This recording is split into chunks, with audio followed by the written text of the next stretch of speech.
Guess what, Lions? For as little as $5 a month, you can get access to exclusive bonus audio content and help this program grow by joining the Lions of Liberty Pride. To learn more, head over to lionsofliberty.com/support.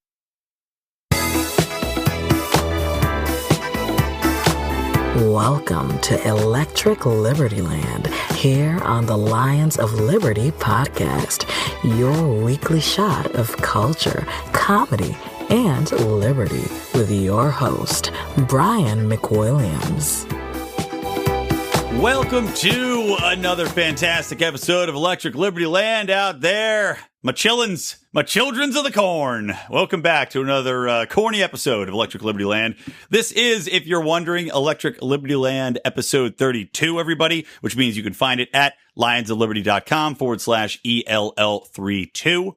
And do want to say at the top of the show, guys, that I do hope you are interested in joining our Pride. You heard Mark talk about it at the top of the show, but we are pumping out all sorts of great content there. We just did a amazing conspiracy corner on that program, which we put out to our Pride members. You get in as little as $5, and we talked about all sorts of things. The main topic was whether or not Bill Hicks and Alex Jones are indeed the same person. The big connection is they have the same producer, this guy named Kevin Booth, and he produced Bill Hicks when he was doing comedy, I guess. And he also was Alex Jones' producer when he started doing like public access show. And I think he still works with Alex Jones. So they have a very close connection to the same person. Now, I am currently on Kevin Booth's website. His company is Sacred Cow Productions. And I found this artist bio. Okay. So this is an artist bio of Alex Jones. It's on his website because he works with Alex Jones. Very first paragraph. I'm just going to read the first paragraph.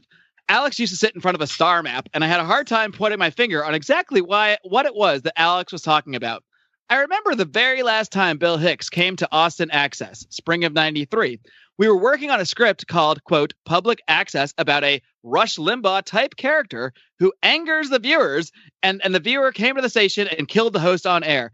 Bill's character was an abstract composite of various Access personalities, including Alex. Bill actually watched Alex one day and said, he has a magnetism, but I can't tell where he's going. And he goes on to basically, it's almost, at some points, it almost sounds like he's talking about the same person. So there's a very, very, very direct connection between the two of them outside of just the fact that they kind of look alike and both talked about conspiracies. What do you guys think about that? I'm not buying it.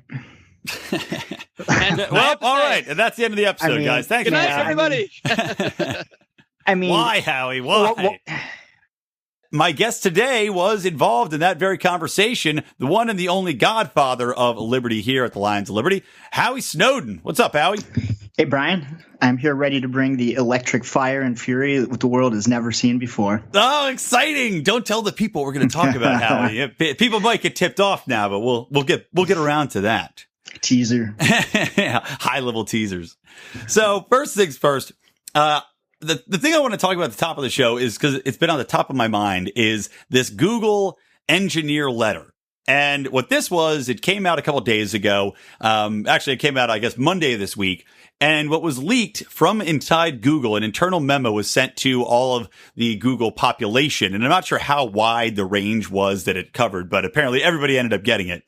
But this Google engineer sent a memo basically challenging Google's hiring practices and their standards on, diversity, and basically forcing through diversity hires in order to achieve a predestined set level of minorities and women, et cetera, as we've seen so many companies do, striving for diversity.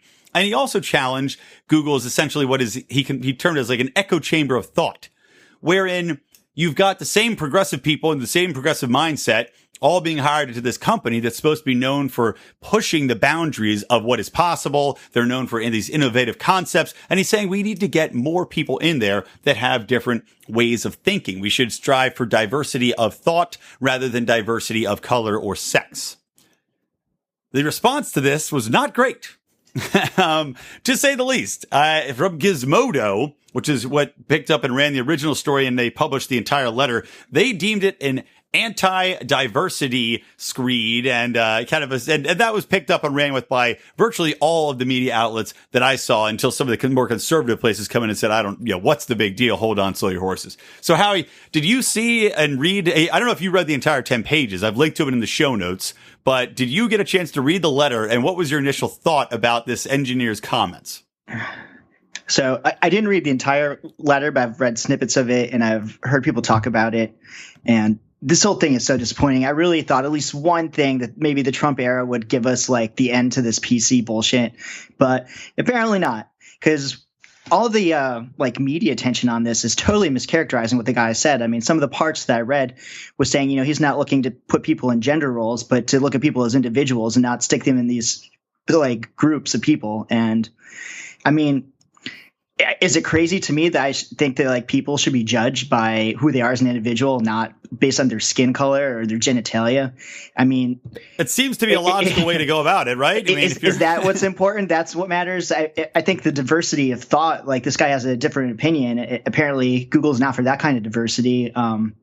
Right. And this guy, and he goes on in this letter, I'll say talk about these biases. So he says Google's biases. And he goes, at Google, we talk so much about unconscious bias as it applies to race and gender, but we rarely discuss our moral biases. Political orientation is actually a result of deep moral preferences and thus biases. Considering that the overwhelming majority of the social sciences, media, and Google lean left, we should critically examine these prejudices. And he goes on to list some biases there. So when we're talking about, considering people by their ideas, and not the color of their skin or what sex they are, he's pointing out that within Google, even if they did have a hiring practice wherein they said, okay, well, we're going to just, we're just going to hire people that are getting ahead by merit, they still would all lean left as far as what they're trying to accomplish because they've got these left biases. And within the technology sector, we saw this with Patreon's CEO recently too. You see overwhelmingly they lean so far left that they ostracize people that think in this manner as he's doing. Yeah, it's like diversity of thought. Unless you're not a lefty progressive, then fuck you. You're out. Right, and that is literally what happened to this guy. News broke today that he was fired. He's out on his ass. Yeah, and he's filed a lawsuit though, and I think from what I read, I think he might have some pretty good standing. I mean, I may not agree with all the laws, but I think a lot of the practices that Google has in place is not legal, and they apparently can't tell their employees, like they can't stop them from speaking their political ideas with other employees and things like that. There's like a whole laundry list of things. Yeah, I was reading that. It was like the Journal Review article on that. It's the exact same thing, and it's like within the workplace. I think it's legal discriminatory laws where you can't be discriminated against based upon an opinion if that opinion is in the context of giving feedback on a company culture or for the practices of the company, which this guy's memo was. It wasn't just bitching to bitch. No, and it makes a lot of sense. It's crazy that, something that is true, you can't say it because it might be offensive to someone. Yeah. And then I guess, did you see too that I guess a bunch of women were so upset by this they like called off of work from Google? It's like, are you? That's the thing. It's complete intellectual dishonesty for these people to say that, oh, well, you know what? I was so upset because he wrote a letter, which, by the way, didn't attack. In the very first sentence of the letter, he's like, I'm not sexist. I'm not racist. I don't feel that, I feel that everyone should have equal opportunity. Again, this guy's to boil the points down from his letter were, I guess, these basic 3 points. Number one, they have a almost single-mindedness in regards to progressive thought. Number two, he feels that while he doesn't oppose women and any sort of diverse peoples coming into Google that might do it, he feels it should be based on the merit of their ideas and their ability as an engineer or as I don't even know what Google calls it. It's like the Disney Imagineers, whatever the fuck Google wants to call them. So based upon that, number two, and number three, he did go into a little bit of talking about the lack of women. Why is there a lack of women in computer programming in certain industry sectors? And this is really where he got into trouble, was he starts going into the basic concept of, from a biological perspective, you look at the evolution of men and women and the basic gender roles that have been there for centuries and centuries. And he's saying basically, we can't ignore these. And I agree with him in that I feel that there are certain characteristics which may or may not be instilled in women that say, okay, well, if you're a woman, yes, there's going to be exceptions. Yes, some women are going to be very interested in computer programming or very interested in going into a science and research field. But there's also a lot of, centuries and millennia of biological input there that have that, urge to be a mother, urge to be a caregiver, urge to be these other things that draw them to different types of careers. And to ignore that to me seems insane. Yeah. And something I've always noticed is, people are all different. They're individuals. And if you judge someone by a stereotype, you're doing a disservice to yourself and them. It's, you have no idea of knowing if that person is like the stereotype that you have. But on the other hand, stereotypes don't come from nowhere. And for big percentages of some groups, these things might be true. And this might be true for a lot of women. But of course, it's not true for every woman. People are individuals. They should take the whole what your genitalia is, what your skin color is out of it, and just look at an individual based on their skills, based on their merit.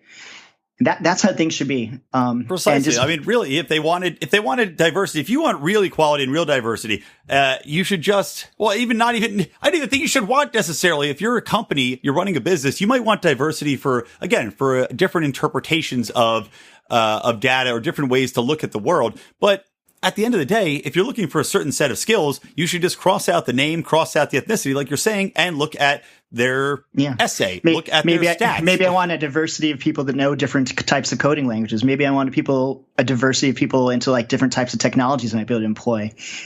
These superficial characteristics, it seems ridiculous to try to artificially force a diversity of that when it's right. What does that do for the company? Exactly. And especially where it comes to women within computer programming, there is a big drop off. Women were big computer programmers. So I was looking at a graph about this until the 80s. Like in the 80s, they were still getting into it. And then it dropped off precipitously.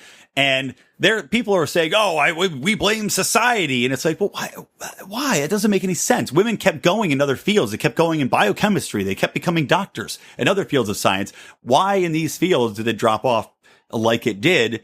And now, since you do have a dearth of women that are computer programmers, you're going to try to force them in?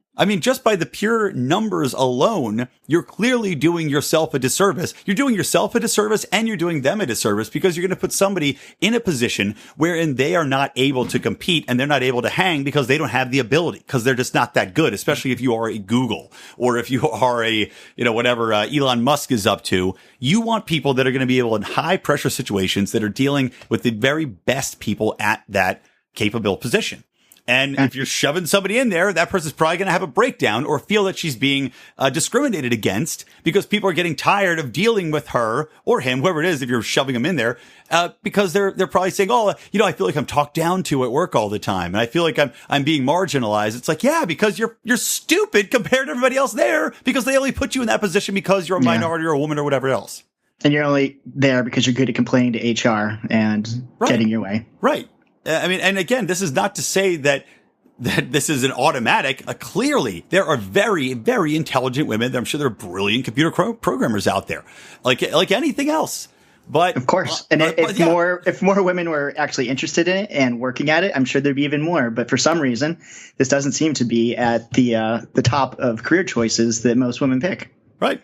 And this guy pointed it out and now he's fired and he's looking for a job. And like I said, he's suing them. And I'm not for the discrimination WikiLeaks laws. I saw WikiLeaks offered him a job because they thought it was ridiculous that Google fired him. That's great. Good old Julian Assange. Yeah. Well, do you see the media reaction too is saying that the alt-right has got a new martyr now? Like again, immediately labeling this guy as alt-right, despite the fact he identifies as classic liberal, which essentially is code for libertarian, more acceptable code for libertarianism. Oh, do you read something about his parents? Weren't they like some Nobel laureates or something, or like some? No, I don't know. I didn't see that. Somebody pretty, not like celebrity famous, but, well-known famous too. So they're definitely going to have the right lawyers and things to pursue this. Good. Well, like I said, I'm not a fan of the discrimination laws on the books, but I am a fan of people using those laws to sue Google for $50 million. And that's what I hope he gets. Yeah, exactly. Oh, and by the way, everyone, if you're sick of Google, use the Brave browser instead. It's just as good. It is good. I really like the Brave browser, and I'm going to now. I'm super pissed off. I'm switching off of it. I don't know if I can give up my Gmail though, because that's the email address that everybody has. They've got me. Yeah, they do. And that's the other thing that's scary about this, though, is I was reading this one piece. It was saying that, Google is essentially, they are the library for the internet at this point. They control so much of the data, and they have access to all of your browser history and all of your data. Yeah. And for them now, I'm sure I'll never get a job at Google now. Oh, no way in hell. Neither will I. But essentially they're now the thought police, and you can see clearly where their biases lay. So what's to say what they're going to do now? It's clear they've got this bias. Are they going to start squashing results? Are they going to start manipulating the data? Are they going to start, it opens it up to all this nefarious shit. I think they've been doing it. A lot of people have shown that. Like the Hillary Clinton stuff, you mean? Yeah. If you just compare, like Google search something on Google and on another search engine, and you'll see drastically different results. Yeah, Bing is. I've noticed that, especially. I've tried Google and Bing before, and Google, especially with Hillary Clinton, it was shocking. You'd never get negative results, but on Bing, it would be like the first thing that was a scandal. There was like scandals every day, and there's like nothing would come up on Google ever. I would bet anything that Google's in bed with the government too. Oh, probably.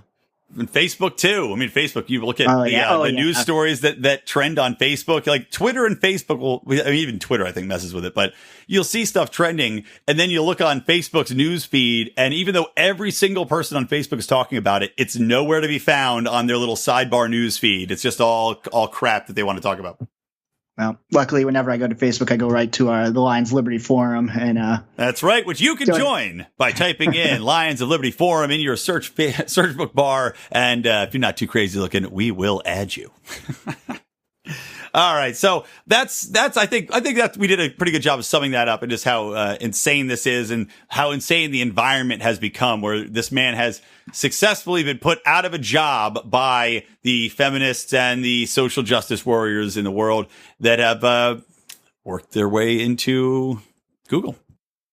Hey guys, this is Roger Paxton, and if you're fed up with the government running every single aspect of your life, but you're not listening to the Lava Flow podcast yet, then what's wrong with you? Check us out at thelavaflow.com, or just go back to sucking up to the government. The Lava Flow podcast, striking the root every single episode. This is Chris Spangle, and I am the host of We Are Libertarians, which you can find in iTunes, Google Play, or at wearelibertarians.com. We are a podcast that brings you all of the irreverence that modern politics deserves by examining current events from a libertarian perspective. So please, check us out at wearelibertarians.com. Hey everyone, the Johnny Rocket Launchpad is Liberty. Each week we strive to bring you the best guests in talk radio. The Johnny Rocket Launchpad delivers weekly interviews of noteworthy politicians, experts, and activists. The Johnny Rocket Launchpad is bringing the party to the Libertarian Party and launching ideas in your direction. Check us out at johnnyrocketlaunchpad.com, and you can hear me, Kurt Nelson, and the beautiful Heather Nixon talk about the ideas of liberty, rock and roll.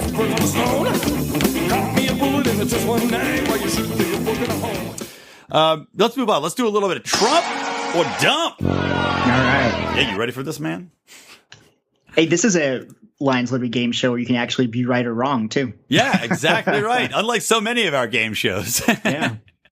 Yes, and on this riveting episode of Trump or Dump, the game show that's sweeping the nation, two nations, in fact, America and North Korea.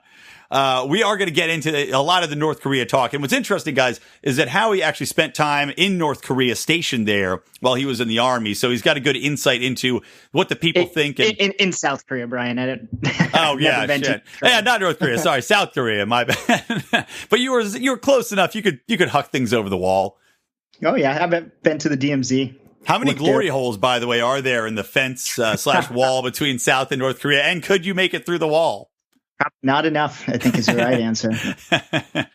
I saw some picture online. You know, those stupid ads that just have a picture that's completely unrelated to the content that they want you to click. And it was like crazy North Korean pictures you won't believe. And it was like a bunch of super hot North Korean chicks in like military garb. And I was like, I'm tempted to click it, but I'm not. I'm not going to. All right. Anyway. So North Korea is heating up, man. I know you pay very close attention, and Howie also sends us our news links on the emails every day. So he's clearly got his finger on the pulse.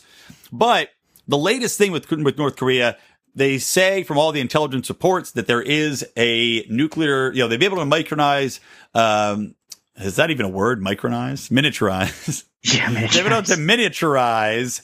I think I'm like putting in Inner Space. You ever seen the movie Inner Space with Dennis Quaid? I swear to God, you made me start thinking micro machines. I was thinking the micro machine guy, like miniaturizing nukes. Yeah. Every time we put a nuke up in your yeah. So they were able to miniaturize a nuclear weapon to the point where they feel that it can fit on a ballistic warhead. So that now has got a lot of people in the UN. They're getting all sorts of sanctions, the strongest sanctions people are claiming that have ever been issued against at least North Korea, if not any country, that's banning a lot of imports from and exports for that matter to China, to Russia, and China and Russia have apparently signed on to this. So North Korea in response is doing an incredible amount of saber rattling. And I'll turn it over to you. So Trump had some interesting things to say, Howie, and I know because you teased it at the very top of the show that you know what they are. So let's have you share. Yeah, Trump came out and said that, North Korea has been threatening us way more than normal. And if they continue, they'll be met with the fire and fury like the world has never seen before. He does not mince words. He does not. And I'm not even sure where to start on this one. I guess we could talk about them miniaturizing a nuke. Is that true? I don't know. Maybe it is. Maybe it's not. But when I start hearing these things coming from our media, it immediately makes me think of the lead up to Iraq, like they're like prepping us for war. I mean, they might not. We know they're working on it. But one thing I do know is, obviously we would crush North Korea in a war, but it would be a terrible, awful, the bloodiest, worst war in our lifetimes since easily. World War II. Easily. I don't know if people understand, but they have a huge conventional army. And so I'm not even that concerned with their nukes. Maybe it would possibly get one off. Maybe it works and hits something we care about. But their artillery, there's like 20 million people in Seoul, which is in range. And I don't know how many soldiers we have. They're probably like 30,000 or so. More than, I think it's 80,000 at this point, isn't it? Yeah, that enough Americans will get killed. They will get dragged into this, and it's going to be awful. Oh, yeah. But seriously, they can decimate Seoul and all these areas. There'll be likely millions dead. We'll win in the end, but at what cost? Why would you provoke something like this? And that makes me think, like, does Kim Jong-un want this? Is this what he's trying to do? I don't think so. I don't think he's crazy. I think he's a rational person. And this is even before Trump's time. We've really screwed ourselves when we tell people to give up their weapons like Gaddafi. And when they do, what do? We go in and sodomize to death with a knife. Yeah. I mean, he sees this. So he's like, I don't want to be sodomized with a knife. He would be crazy to give up the nukes, but I don't think he would do something unless now he must feel completely threatened. He's probably shitting himself. I mean, he probably thinks Trump is crazy, and Trump's out here saying you're going to be met with the fire and fury like the world's never seen before. Yeah. Well, I think it's like that regime has no. I mean, clearly it's gotten more and more crazy as it's gone along. But the Kim Jong family, they clearly know that, like you were saying, they have no option other than to continue to say, look, we're going to go down. I mean, it's like the Libertarian Party. Essentially, that's what it is. North Korea is the fucking Libertarian Party's logo it's the porcupine, where it's just don't step on it. And that's what they are, because if you step on it, you're going to win. You're much bigger than the porcupine, but the collateral damage will be such that it's just not worth the fight. And I mean, I guess it might get to the point if they continue to threaten the U.S., if they keep firing off missiles, and I think it's to the point after this recent round of rhetoric and even with the sanctions, I don't think they're going to fire another one, because I think it's gotten to the point where even Kim Jong-un is intelligent enough that he says, if I fire again, that might be it. And they're going to take a preemptive strike. And China and the U.S. have already done joint military missions in plain sight to tell North Korea, look, it's only going to go so far. And when this goes so far, we're going to act. So when China's poised to act, they've already put troops up against the border too. And Russia's on board. Japan clearly is on board with their military. So everybody's ready to pounce. And of course, South Korea. So I don't see he's going to push it any farther than he has. No, unless he thinks there's no way out. That's the danger. I wish someone could de-escalate things. Yeah. If they don't, Dennis Rodman. I don't want a war to start. I want someone to assassinate him. Let one person die instead of millions.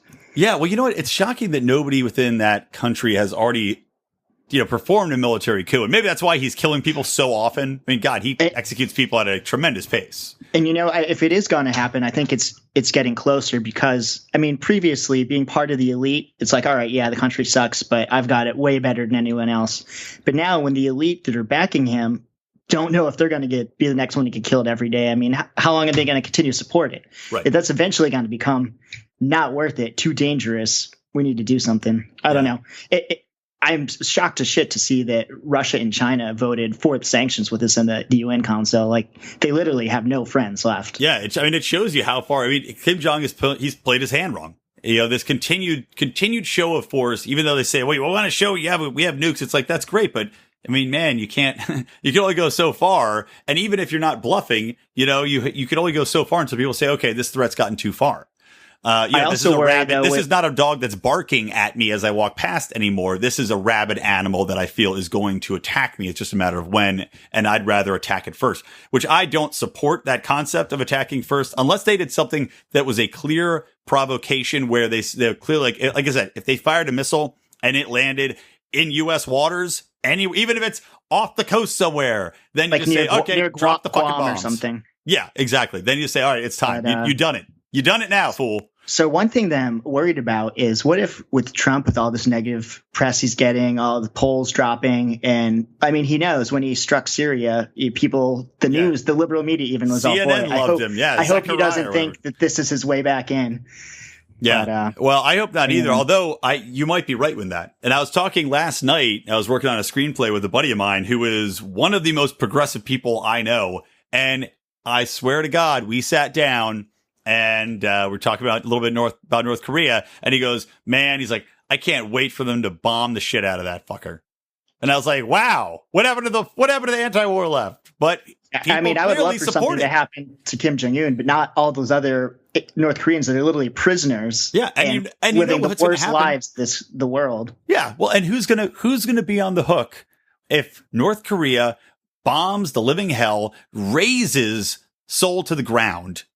Who's gonna be there to put all that money back, to pick up the pieces? Who's going to be over there spending billions and trillions of dollars to rebuild that country? It's going to be us.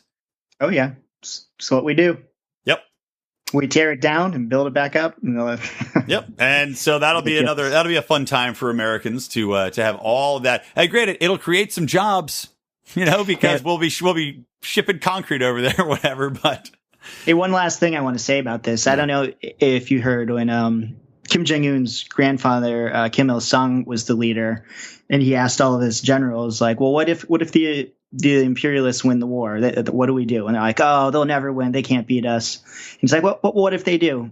Mm-hmm. And his son, Kim Jong-un, said, I forget exactly, but it's pretty much like they'll burn the whole world down. Well, right. So if they know they're going to lose, they're just going to try to inflict and do as much damage as they possibly can. Yeah, exactly. And this should be avoided at all costs. Yeah, and let's not forget, too, one final thing to add, too, and you know this already, but I'm not sure how many people out there know it, but also the Kim Jong family has been digging into the mountains. North Korea, exceptionally rocky, mountainous, hard terrain. They dig into there. They've got caverns and bunkers and all sorts of infrastructure under the mountains. So even if we go in there, there's not necessarily guarantee that we're going to wipe it all out at once. And they've got the ability to hide under those mountains and keep shooting out and messing with it. In the first Korean War, we pretty much destroyed everything that was above ground. So they have built so many undergrounds, and anything of any importance is protected underground. So, right. A lot of these things we're not going to be able to take out. We're going to have to invade. It's going to have to be boots on the ground. They're perfectly set up for an insurgency type campaign.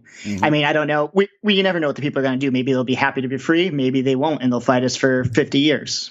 I don't know, man. I've heard two different things coming out of there. So, hey, you hear some of the stories where people got out and they're like, it was horrible. But you also hear the stories where they talk about the way people like still revere him in a way. They're so brainwashed that they do, supreme leader. There's a large segment of that population that is still loyal to him no matter how bad it gets. Shocking. Some people get out too. It's like in Shawshank Redemption where the guy gets out of prison and he doesn't know how to deal with it. They can't adjust to life in the South where they're not being told what to do all the time. There's and what too they're much great TV. I can't deal with how much great TV there is, man. These people, they have to buy not in South Korea, Brian.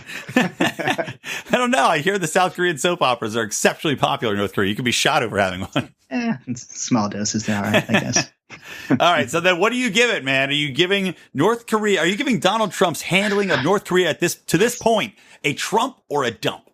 I'm giving this a dump. We should not have let the rhetoric get this far. It's too dangerous. All right. All right. Interesting. I am also going to give it a dump. And I don't know. I say it, I hesitate because it's one of those situations where everybody has kind of messed this up. And I feel that Trump is not, I mean, Trump's national inclination is for aggressiveness and bluster anyway, but he's definitely not helped. However, he's also in a position now where you don't want to look weak. You don't want to be looking like you're going to roll over when they're testing these quasi nukes. So it's a very tough call, but I agree that it could have been handled much more diplomatically, with less sanctions, with more diplomacy, trying to work to improve. I said before, work to improve those joint industrialized zones, help things better over there rather than continuously antagonize. I mean, maybe it will work out. I don't know, but it just seems like too big of a risk with too many lives on the line. Yeah. Yeah, great. All right. Well, that's North Korea talk. So let's talk about another thing. So this is, Donald Trump, his whole big thing is fake news, right? We all know fake news, his favorite thing in the world to say. And I can't say that I disagree with him most of the time. Most of the time, it is fake news, especially CNN and MSNBC. They're garbage. Washington Post, New York Times. Their coverage is purely biased. However, Trump has now launched Trump TV. And it's made in Trump Tower. It's overseen by the president's daughter-in-law and Lara Trump, wife of Eric Trump. She's running the show. And basically, it is a propaganda machine for Donald Trump. It's got a former CNN anchor who hosts it.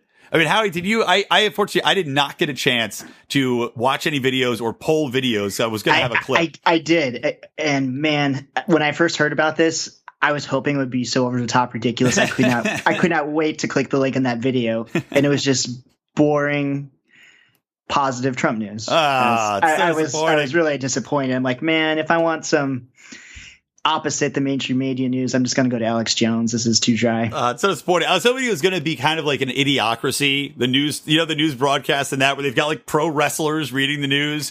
It's like, today, President Trump laid a smackdown on a bunch of jagoffs.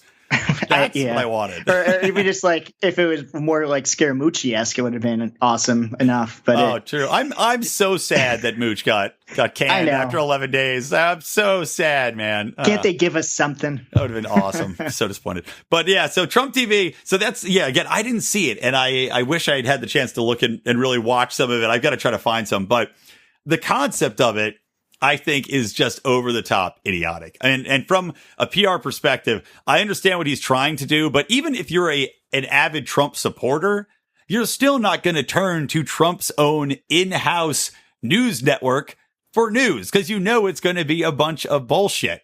So what point does this solve other than to offer? If you'd make it exciting, I would. But it's right. It's clearly propaganda. I mean, I don't care. They're not spending any government money on it. So as long as I'm not being robbed to fund this, no. And I just wish it was more entertaining and not just really dry but positive for Trump news. Yeah, just boring platitudes. And you know what? This wouldn't even have been illegal to do about 12 years ago, and not even 12 years ago, 8 years ago, I think, where they legalized it, the Smith-Mundt Act.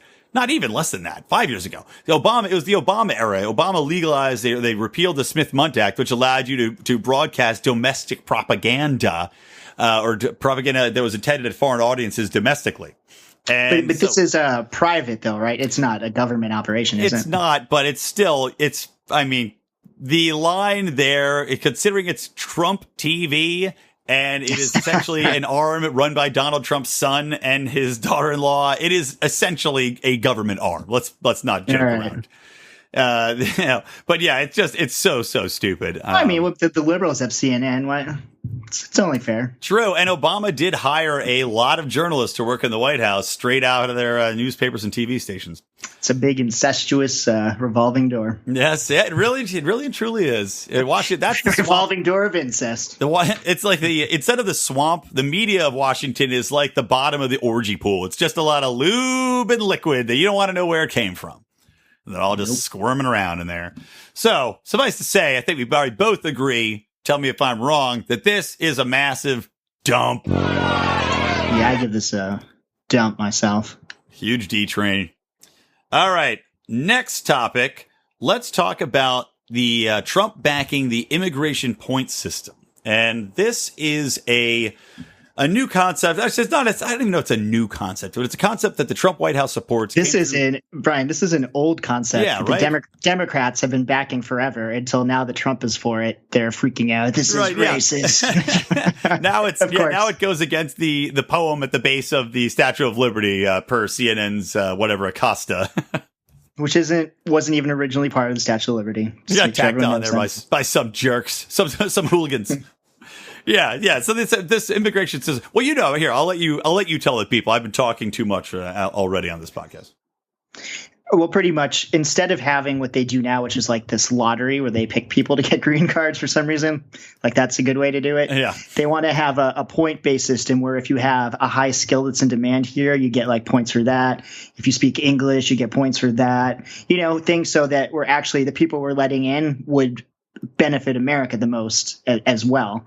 So it's not just random luck of the draw. Let's give us some immigrants. We're actually trying to attract people that are well skilled to make America a better place. Right. And you can understand where the pushback from the Democrat side is, you're supposed to be taking the huddled masses, the poor, and blah, blah, blah. And again, it is a good point, though, that they don't really help us. I mean, they help us at a certain extent, but we've got plenty of illegal immigrants that are soaking up the poor jobs already, I guess is one argument. I think you can be poor and speak English too. Yeah, I agree. And honestly, I know some people might say that this is uncouth, but I do think if you move here, you should do your goddamnedest to learn to speak English. I know. Don't send me any stupid tweets. I know that English is not the official language. I know America doesn't have an official language, but I still think it's a detrimental to both the people coming here and the culture of America to have efforts to speak every other language and have these schools that are going into, okay, well, we're going to cater to Spanish. We're going to speak Spanish. It doesn't help the people to acclimate and acculturate to what America is. It doesn't help other people accept them into the American culture. It probably fosters more racism when they don't speak English, and yet people go around and they're reminded that they're never going to have to because they live in barrios and they're putting up signs in Spanish everywhere. I think you should have to learn to speak English. I do agree with that. I mean, I don't think you should have to, but do yourself a favor. Do yourself a favor and learn the language of the land you want to move to. Exactly. And I'm all for the melting pot. Everybody come here, kind of assimilate into our country, our values, which are based on individual liberty and freedom. Bring aspects of your culture. That's great. And we'll culturally appropriate the good ones. Right. And, we all melt it down in the pot and we're Americans. That's right. Well, what's happened? I'm for that. What I feel has happened, and I think a lot of other people echo this too, is that I've seen, and you see it in Los Angeles too, quite a bit, is that people come here and then they don't make an effort to acculturate. It's almost as if they reject American culture in a lot of ways, and instead they try to stick to their own culture, and then and have little neighborhoods. And then, granted, there's always been neighborhoods, and I love those neighborhoods, Chinatown and Little Armenia. Yeah, and it's usually over a couple of generations, right. That kind of. Right, exactly. But I will say it makes it much easier if there's not an emphasis on speaking English, and that was a big thing when people used to move here. Was okay. I may not speak the best English, but my kids sure as hell will speak English, and they will be Americans. And that was a position of pride. You will be an American, you will speak English, and you will make your way in the world. And I don't know if that emphasis still exists anymore. We're getting off on a tangent here, but I just feel like from a cultural standpoint, I don't know if that's as emphasized, and keeping a strong cultural heritage to the country you used to come from seems to have taken a much stronger place in a lot of first and second generation, and even third generation onward from immigrants in these, at least in LA, I see it a lot. Yeah. And I think before you become a citizen, you should at least have to know about our history and about the principles that the country was founded on, at least have an understanding of the Bill of Rights and the Constitution and, all about that kind of stuff before you're able to vote for it certainly would help. Socialism instead. That would alleviate some of the fears, at least. I know in libertarian circles that people fear that when you have unchecked immigration, per se, if you open up the borders, then you would have these massive voting blocks that would just come in. And if everybody can vote, you can immediately change the laws in the country. And that would alleviate some fears if they had to know that, if they're going to come to the country, the basis of it, liberty, freedom, etc. Yep. They should have to listen to Lions Liberty podcast. Damn well right. So in general, though, this immigration points policy, though, what do you feel about that? The basic concept, though, of people that come in should have to have a skill, and we are going to essentially, it is discriminating, which I'm fine with as a libertarian, obviously, but we're discriminating against people that have lesser skills. And I don't know if they're going to keep existing. Like I am for worker visas. I basically think that everybody should just have work visas, but, what are your thoughts on the actual point system? Are you for it? Are you against it? Are you torn? So I think that anyone that wants to come and work here should be able to get a work visa to do so, as long as we can ensure you're not a violent criminal or a terrorist. But as far as being able to permanently move here and possibly become a citizen, I think we should be discriminating and giving using something like this point system for permanent immigration. I think it's a good idea. I think we want to attract the best in the world to help make our country even better.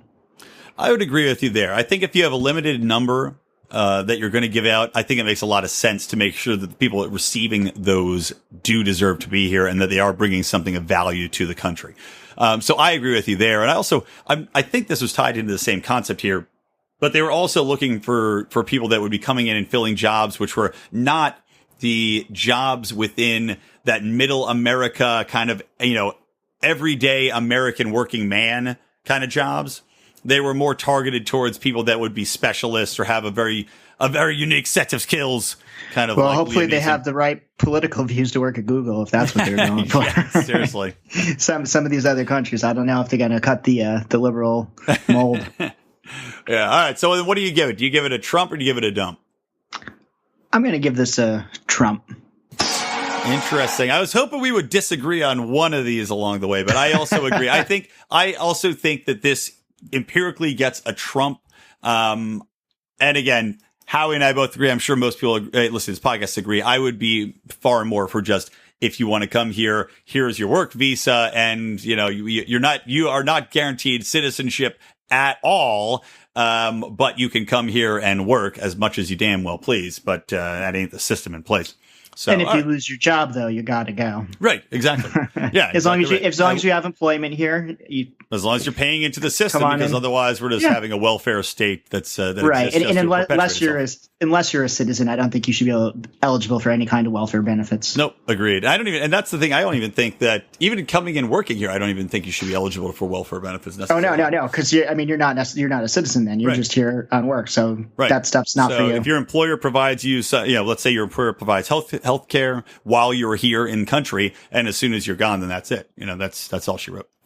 Yep. Okay. So let's move on. The last thing I want to talk about in this podcast, and I'm trying to keep this a little bit shorter because the last few I've done have been like an hour and 10 minutes. It's too long.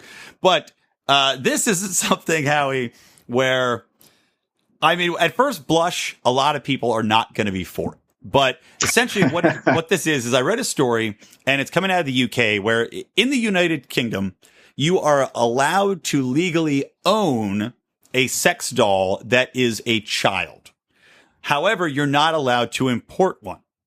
And people get arrested. There was an example of the 72-year-old man who had imported a child-size sex doll from China. They found out at the border. He's now going to jail, or he's going to trial. But the purpose of these sex dolls, and this is it's like a battle of two psychiatry organizations, essentially. Wait, before you go any further, is it legal though? What if it's a midget sex doll, adult midget? Oh, good question. Would it have to have the little hands? Or if it was a dwarf? Big head? Like that's like fantasy Dungeon Dragon style. I don't know. I would say legal. Good way to skirt the system, Howie. I think you just thought of their next big idea. Sure, this is child size, but it's got a beard. Can we get let's get Donor C on the phone here and see if we can Donor C up some midget dwarf dolls. Okay, so let's continue on. So the purpose of this is one organization that works with a lot of pedophiles, a lot of sex offenders. They argue, and a similar argument's been put forth, by the way, in Japan. They argue that you should be able to have these child sex dolls by prescription from doctors that are working with these people. And in Japan, they had a thing where it's, they already have, essentially what is little, cartoon girls. In the UK, that is banned though. You can't have cartoon porn of children either. The argument is that provides these people with an outlet, and also that if they have an issue, like most people are not going to go to a doctor, even if they're attracted to children. It's been so demonized and stigmatized that they would not go to a doctor to admit it for fear that they would be turned into the police, that the FBI or the, whatever the FBI in the UK is called, Scotland Yard, would be knocking on the door. So they don't, and instead they squash it down inside. They download illegal pictures, or God forbid they go out and they rape somebody or molest a child or do whatever they're going to do that's horrible. The other side argues that this is, quote unquote, normalizing the practice of having sex with a child by having this sex doll. So, Howie, what are your thoughts? Well, obviously, it's disturbing and, sick to be attracted to children. Well, hold on. Let me stop you right there. Because this is a topic.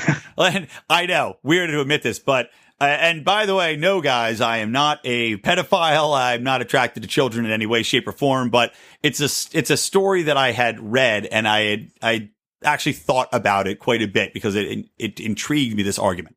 And I wanted to stop you there because what happens sometimes, especially with people that are mentally retarded or mentally handicapped, or have a disability or have stunted emotional or learning abilities, they will become adults and be able to function in the world. Like the guy working at McDonald's who, ain't quite right, but he's able to function in the world. Those people have stopped their emotional and their sexual growth at a certain age. So they then would be attracted to 10-year-olds or 8-year-olds because that's where mentally they stop their progression. So just putting that out there, just to say, not everybody just happens to have a specific attraction as a normal person. All right. This reminds me of what Ayn Rand called like lifeboat ethics. Like this is, how many people is that? Like what percentage?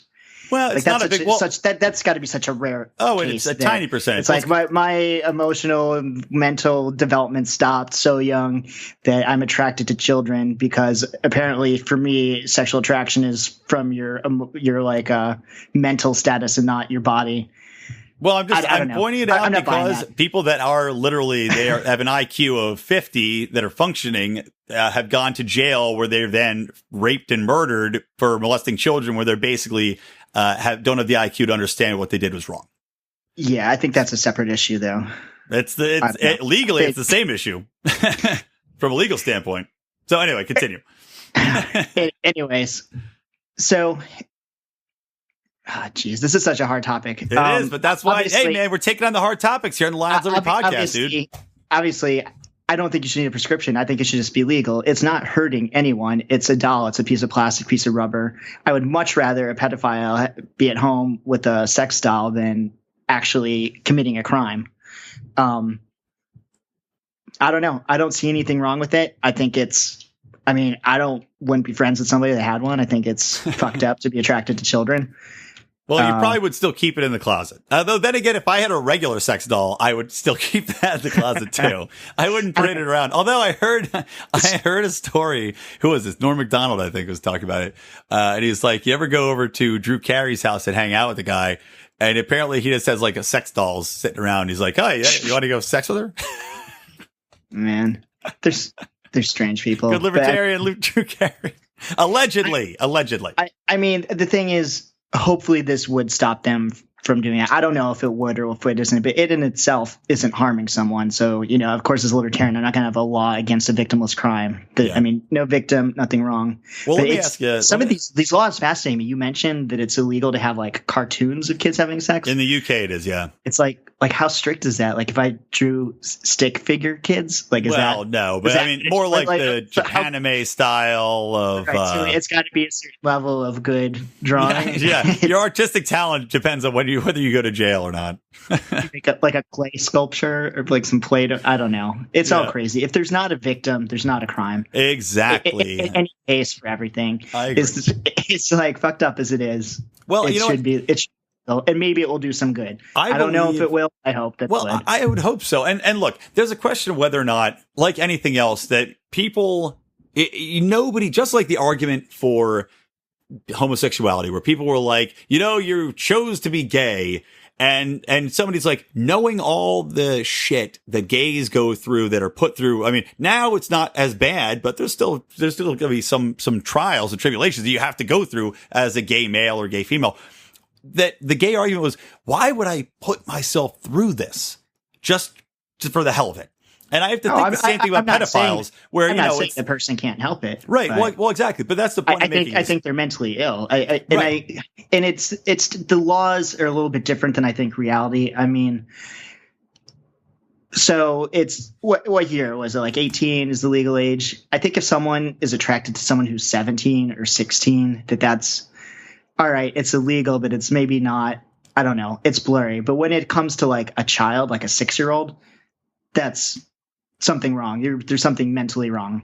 I could understand like a teenager, like a post-pubescent like person. I mean, you are. Well, that's, I think, that gets more into where you define adulthood, and they're more developed. I think we're all far more concerned with people that are, molesting children that are under their teens. Right. And I mean, I understand that people aren't as emotionally or mentally developed at 16 or not, but it's a completely different thing. I think if you're talking about younger than teens, it's a mental illness. It's a sickness.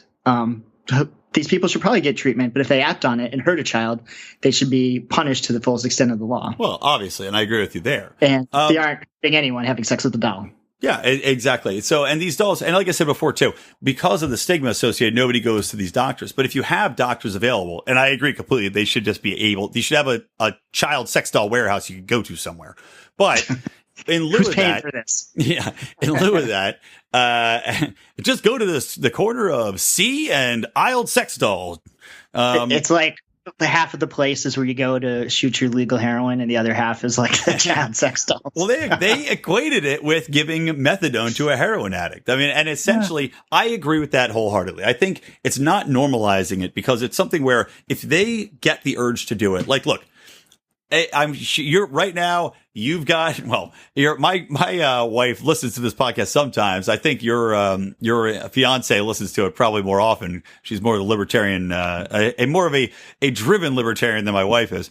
But I will say this: we've all been in relationships before, and you get to a point sometimes where you're like, man, I just really want to have sex with somebody else. And if you haven't jerked off for a couple days, it really builds up, and then you finally get some little time. You turn on some porn, you spank it to somebody new, and you're like, I feel much better. And I guess they get it out of their system, and then all they want to do is go take a nap or something. Exactly. Get it out. Let them get it out of their system. And since they don't have any porn they can look at without fear of being arrested or breaking the law, and they have no outlet for this illness or this sexual attraction, what are they going to do? It's build up and build up. It's going to drive them nuts, and you have no other recourse. So maybe it might not stop everybody from killing someone, just like porn doesn't stop every rape in the world. But at least it gives them an option. If it saves, look, if putting child sex dolls out there saves 4 kids, it's great. Put it out in service. What's it hurting? I think I have a compromise for the people that are concerned is going to normalize this kind of behavior. Mm-hmm. Why don't we legalize the sex dolls, but then also increase the penalties for people that actually rape kids? There you go. It works for me, man. Well, hey, you know what? It's just like anything. It's right now, there's pretty severe penalties for raping and murdering children, but people still do it. And just like you could outlaw guns, but people are still going to get guns if they're criminals. So there's always going to be a problem. Is there in Europe, though? I hear like these immigrants are coming into European countries and raping people and getting like a few months or a year, like, oh, they'd understand it was wrong. Well, I know in Sweden, they're not used to seeing bikinis and stuff. You couldn't help them. Or the one guy, he had the sexual emergency, so he had to rape like an underage girl. Oh God! Well, I honestly don't know enough about to say. So at least Europe can beef up their raping kid laws. Yeah, just Jesus, Europe, put some sex dolls on the corners there for the immigrants to rape. Ugh. But yeah, in general though, I think we agree with that. These sex dolls are a good thing, and all this pushback, it's it's from these organizations. Won't somebody think about the children? It's like, well, we are thinking about the children. That's why we want to do this. Much. Yeah, they've been thinking about. Stop saying it. Stop saying that. That's what started it all. They kept hearing it over and over again, and they couldn't stop thinking about the children. Yep. All right. Well, I think that's a good place to stop. So, Howie, I thank you for coming on Electric Libertyland. Always a pleasure, sir. Time. And let me wrap the show up by saying, guys, that I do want you all to follow us on Facebook at Lions of Liberty. Follow us on Twitter. Same thing at Lions of Liberty. You can find me at Brian McWilliams on the old tweet box. Also, guys, make sure that you check out our awesome new Electric Libertyland t-shirts at lionsofliberty.store. And of course, for only $5, you can join the Pride, get all sorts of awesome content. Listen to me, Howie, Mark, and Rico talk about Alex Jones versus Bill Hicks. It was fairly epic. We even got into some Seth Rich talk, and God knows what other topics we're going to get into on our Conspiracy Corner special. So, guys, from me, from Howie, from the Lions of Liberty, and from Electric Liberty Land, always stay plugged in to Liberty.